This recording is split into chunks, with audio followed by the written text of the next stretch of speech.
प्रत्येक व्यक्ति को प्रकृति से अर्जित गुणों के अनुसार विवश होकर कर्म करना पड़ता है, अतः कोई भी क्षण भर के लिए भी बिना कर्म किए नहीं रह सकता है। तो कर्म तो व्यक्ति को करना पड़ेगा, लेकिन जो वो नॉलेज में आके कर्म करता है तो वो सेवा करती है, अदरवाइज इट इज जस्ट कर्म, it is just action actually. और कैसे एक्शन करते हैं हम लोग?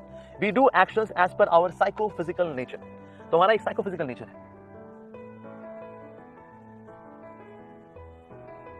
तो साइकोफिजिकल नेचर के अनुसार हम लोग काम करते हैं। जैसे आप देखा हो, कुछ लोग they are very intellectual in nature, कुछ लोग they are very physical in nature, कुछ लोग बड़े क्रिएटिव होते हैं, कुछ लोग बहुत ही वर्कोहॉलिक होते हैं, कुछ लोग लेजी इंटेलिजेंट होते हैं। So that means everyone is driven by there psychophysical nature.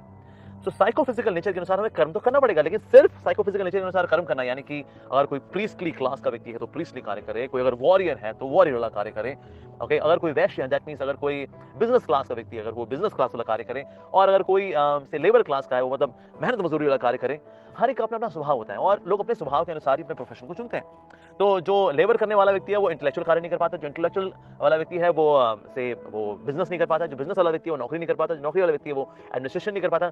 हर व्यक्ति का अपना अपना नेचर है और नेचर के अनुसार हम अपने कार्य करते हैं, दैट्स इट। तो लेकिन सिर्फ इससे काम बन जाएगा? वेल, भगवान कह रहे हैं इससे तो बात बनेगी नहीं जी, बल्कि हमें साइकोफिजिकल नेचर के अनुसार we have to do our work, we are forced to act as per the nature which we have acquired. जो कर्मेंद्रियों को वश में तो करता है, किंतु जिसका मन इंद्रिय विषयों का चिंतन करता रहता है, वह निश्चित रूप से स्वयं को धोखा देता है और मिथ्याचारी कहलाता है। तो इसलिए भगवान यहाँ पर ये हाईलाइट कर रहे हैं कि अगर आपने सोच लिया कि वो कि भाई हम ये कर्म वर्म के चक्कर में नहीं पड़ेंगे, हम तो संन्यास लेंगे जी। अच्छा, संन्यास ले लिया, लेकिन आपका साइकोफिजिकल नेचर तो अभी आपको अलाउ नहीं करता और आपने संन्यास ले लिया, दैट मींस आप नॉलेज में आ गए, चलो हम भाई किताब खोलेंगे, हाँ अब हम पढ़ेंगे जी। तो आपने पढ़ना शुरू कर दिया, पढ़ तो लेंगे, लेकिन उस वक्त भी किसका चिंतन रहेगा? निश्चित रूप से उस वक्त व्यक्ति अपने इंद्रिय विषयों के चिंतन में रहता है, और क्योंकि इंद्रिय विषयों को चिंतन करता है तो इसको क्या कहलाता है? मिथ्याचार से उच्यते, that means this person is known as पाखंडी। तो भगवान ने पिछले श्लोक में बताया कि अगर मैं सेवा करता हूं as per my psychophysical nature, इससे मैं कर्म बंधन में फंस जाऊंगा।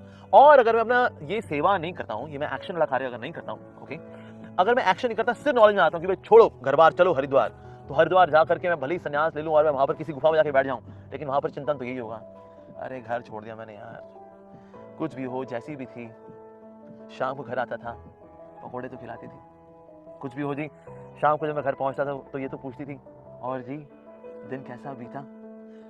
अरे यार मैं छोड़ छाड़ के आ तो गया हूँ, लेकिन ना काश हम वापस ही चले चलते हैं। So that is he is always now contemplating कि काश मैं वापस चला जाता, I could live a normal life. तो सिर्फ नॉलेज में हो व्यक्ति लेकिन एक्शन ना करे, well sir then you would be known as मिथ्याचारी, तो आप एक कपटी कहलाएंगे। और ऐसे कई ऐसे लोग हैं जो कि मान लो कुछ समय के लिए तंग आए, अपनी वाइफ से तंग आ गए, या वाइफ थी अपने हस्बैंड से तंग आ गई और छोड़ छाड़ के अपने आ गए जी, चलो जी मंदिर चलते हैं, दैट्स इट। पर वहां पर वही पुरानी आदतें उनको लगी होती है, तो इसलिए वो हरकतें उनकी वही हो रही होती हैं जैसे पहले थी। तो इसलिए सिर्फ ये चोला पहन लेने से फर्क नहीं पड़ता, क्या अंदर ट्रांसफॉर्मेशन हुई है? तो इसीलिए नॉलेज और एक्शन दोनों को साथ लेके चलना पड़ेगा जी।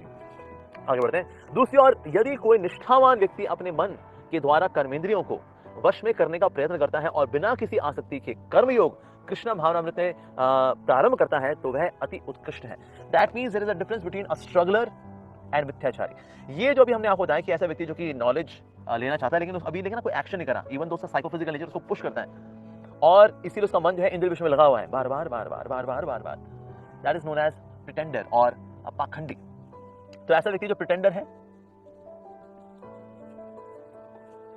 ओके, लेकिन एक दूसरी क्लास भी जो कि इस श्लोक में आ रही है, he is a struggler.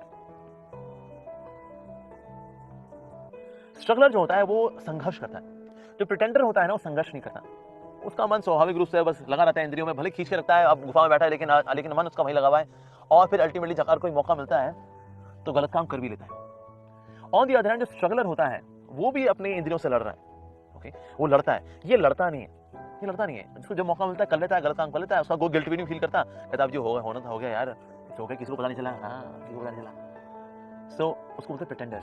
But the one who is struggler, यानी कि वो भी प्रयास कर रहा है, यहाँ पर he is also struggling with the senses, अपने मन के द्वारा कर्मेंद्रियों को वश में करने का प्रयत्न कर रहा है, ही इज ऑल्सो ट्राइंग। तो स्ट्रगल करना बहुत जरूरी है, स्ट्रगल करेंगे तभी हम ऊपर आ पाते हैं, otherwise where we are we stay there. तो इसलिए ऊपर आने का प्रयास जरूर करना चाहिए। लेकिन जो प्रयास नहीं करा लेकिन ऐसे मौके ढूंढ रहा है, कोई नहीं देख रहा, कोई गलत कार्य कर रहा, that person is known as मिथ्याचारी। Okay, so there is difference between a struggler and a मिथ्याचारी। तो ये आ रहा है 3.6 में एंड दिस इज 3.7, तो ये दोनों में अंतर है।